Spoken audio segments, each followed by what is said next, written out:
Sir ನಮಸ್ಕಾರ, ಗೋಪಾಲ್ ಅಂದ್ಬಿಟ್ಟು.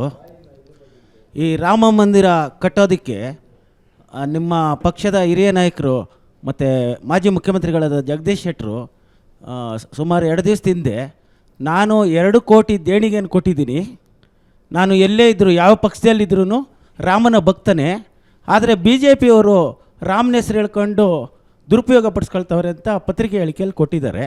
ಅದ್ರ ಬಗ್ಗೆ ನಿಮ್ಮ ಅಭಿಪ್ರಾಯ? ಒಂದು, ಕೊಟ್ಟಿದ್ದು ತನಗೆ ಬಚ್ಚಿಟ್ಟಿದ್ದು ಪರರಿಗೆ, ಕೊಟ್ಟಿದ್ದು ಕೆಟ್ಟಿತೆನ್ನಬೇಡ, ಕಟ್ಟಿಟ್ಟು ಬೊತ್ತಿ ಇಹುದು ನೋಡ ಅಂತ ಹೇಳಿದ್ದಾರೆ.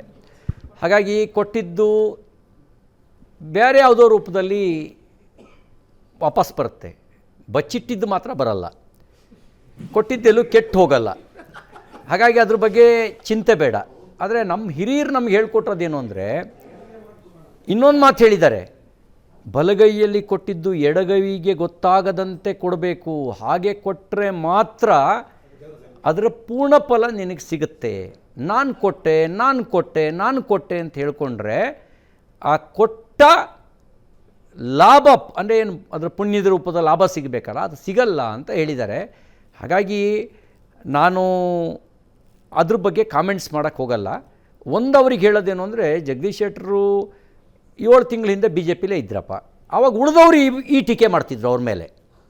ಈಗ ಅವ್ರೇನು ಹೇಳ್ತಿದ್ದಾರಲ್ಲ ಆ ಟೀಕೆಯನ್ನು ಉಳಿದವರು ಅವ್ರ ಮೇಲೆ ಮಾಡ್ತಿದ್ರು, ಅವಾಗ ಅವ್ರು ಸಮರ್ಥನೆ ಮಾಡ್ಕೊಳ್ತಿದ್ರು. ಒಂದು ವೇಳೆ ಬಿ ಜೆ ಪಿನಲ್ಲೇ ಇದ್ದಿದ್ರೆ ಅವರು ಉಳಿದವರು ಟೀಕೆ ಮಾಡಿದ್ದನ್ನೆಲ್ಲ ಸಮರ್ಥನೆ ಮಾಡ್ಕೊಳ್ಳೋರು, ಬೇರೆಯವರು ಟೀಕೆ ಮಾಡ್ತಾರಲ್ಲ ಅದನ್ನೆಲ್ಲ ಸಮರ್ಥನೆ ಮಾಡ್ಕೊಳ್ಳೋರು. ಬಹುಶಃ ಪಕ್ಷ ಬಿಟ್ಟ ತಕ್ಷಣವೇ ತನ್ನ ಹಿಂದಿನ ನಿಲುವುಗಳೂ ಬದಲಾಗ್ತವೆ ಅಂತ ಅನಿಸಿದರೆ ವ್ಯಕ್ತಿತ್ವದ ಮೇಲೆ ಒಂದು ಪ್ರಶ್ನಾರ್ಥಕ ಚಿಹ್ನೆ ಬರುತ್ತೆ. ನಮ್ಮ ವ್ಯಕ್ತಿತ್ವದ ಮೇಲೆ ಒಂದು ಪ್ರಶ್ನಾರ್ಥಕ ಚಿಹ್ನೆ ಬರುತ್ತೆ. ನಾನು ನಿನ್ನೆ ಹೇಳಿದ್ದನ್ನು ಇವತ್ತು ಹೇಳಬೇಕು, ಇವತ್ತು ಹೇಳಿದ್ದನ್ನು ನಾಳೆಗೂ ಹೇಳುವಂತಿರಬೇಕು. ಹಾಗಿದ್ದಾಗ ಮಾತ್ರ ನನಗೊಂದು ವ್ಯಕ್ತಿತ್ವ ಇದೆ ಅಂತ ಅನಿಸುತ್ತೆ.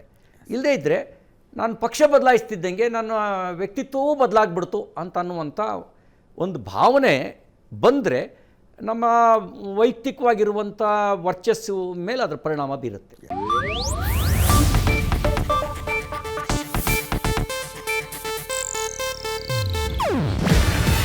ಇದು ಏಷ್ಯಾನೆಟ್ ನ್ಯೂಸ್ ನೆಟ್ವರ್ಕ್ ಪ್ರಸ್ತುತಿ. ನೀವು ನೋಡ್ತಿದ್ದೀರಾ ಏಷ್ಯಾನೆಟ್ ಸುವರ್ಣ ನ್ಯೂಸ್.